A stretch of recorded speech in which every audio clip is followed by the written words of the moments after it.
Yesterday, the pioneer woman helped to win a continent.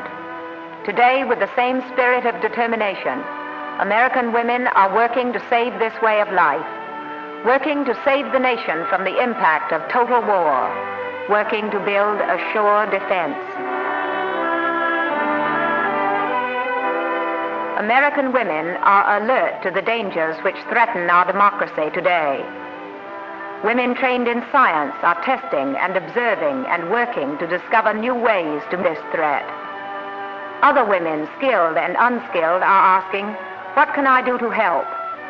This film will show what women are doing and what they can do. Every woman has an important place in the National Defense Program, in science, in industry, and in the home.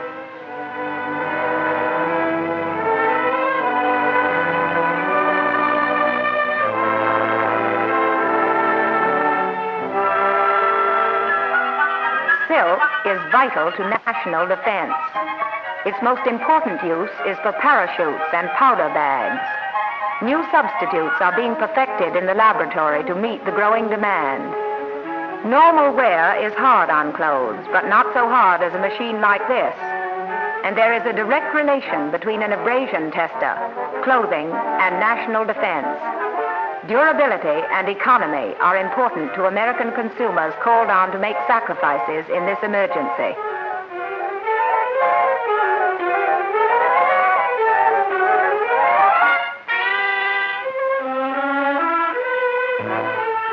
Defense is more than military equipment and armed forces. Defense is keeping the nation strong and healthy. In this important work of defense, our scientists are experimenting with small animals to find out things about vitamins. A complete report of their reaction and growth is recorded after they are given experimental food formulas, during which they are carefully checked and weighed. New and health-giving diets are being developed through this research. This woman is a modern pioneer, a scientist. She symbolizes the tremendously important work of women in chemistry, in bacteriology, in physics, in nutrition, in medicine, in hundreds of hospitals and laboratories throughout our country. Men and women who work on the production of our defense weapons must be well nourished. Good nutrition is not entirely a question of income. Thousands of women are attending free lectures on how to buy food and prepare meals which are nutritious and economical.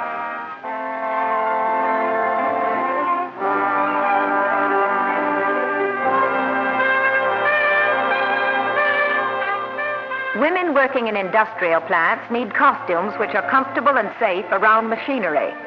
Uniforms which meet these needs have been designed.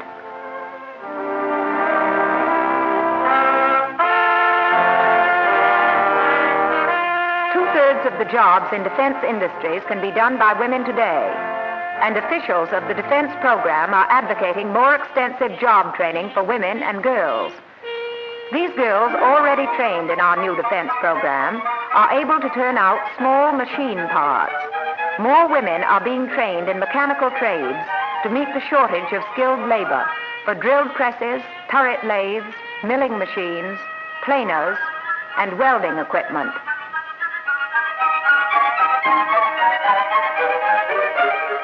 Women are being recruited daily to help make planes for the nation's air forces. 3 million women in factories all over the country are making things. Sewing strong fabrics, sewing control surfaces for our fighter planes. In a war in which so many machines and tools and so much metal is required, it is strange how much sewing there is. Women are bringing a natural skill to an important job. Their efficient contribution is helping us to speed up production of bombers and fighting ships.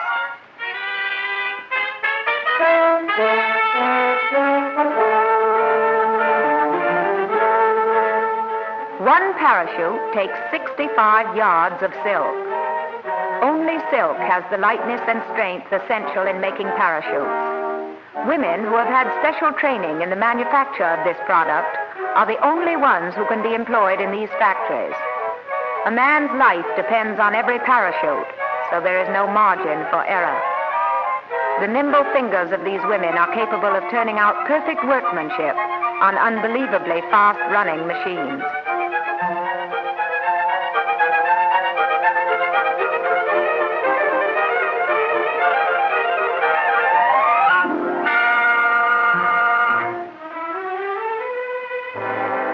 These highly specialized industries are finding women extraordinarily efficient and are using them more and more in the making of precision instruments which are so essential in war today. All of these instruments require ball bearings or roller bearings, bearings so precise that experts must use a microscope for assembly. This is work in which women excel, giving it constant care and alertness. Women's hands, thousands of them, skillful, patient, and accurate, are assembling parts precisely dimensioned, without which no bomber could fly, and without which no mechanized land unit could move.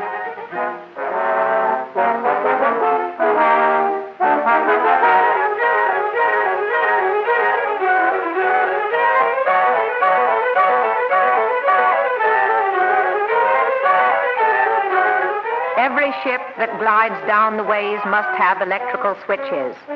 Women today are assembling, gauging, fitting together, riveting, drilling, and making them. This work requires fingers that move with lightning speed. Every defense worker doing her job well. That's the battle of production and the essence of defense.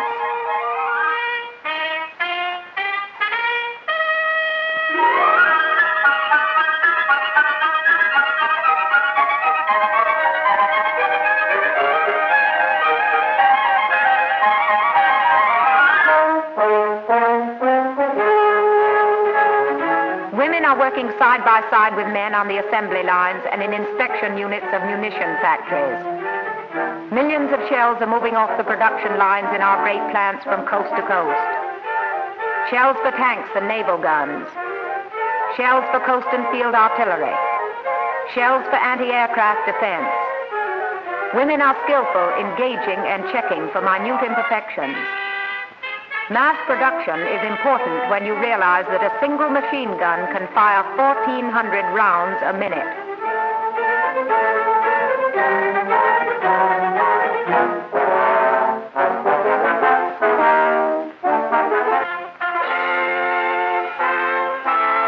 Again, we turn to the women who are asking, what can I do for defense? The American Women's Voluntary Services provides instruction in many basic skills to over 80,000 women. Soon the Office of Civilian Defense will cooperate not only with the AWBS, but with all other private and public agencies to aid volunteers in obtaining the training they want, a training indispensable in war, valuable in peace. The Red Cross today is the culmination of the work of a woman who pioneered under the duress of a war.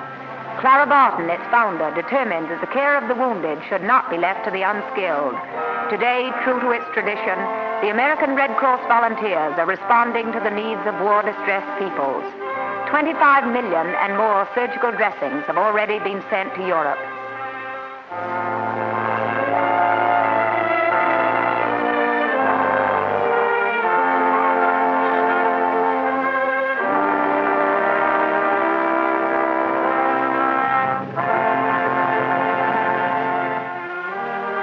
Medical science's newest weapon against death is the blood bank.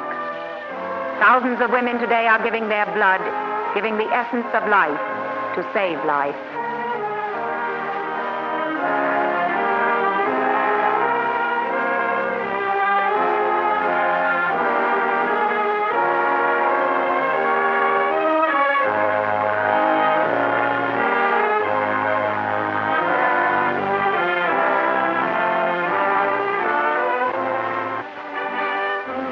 Our history is full of the inspiration which our pioneer women left us as a proud heritage.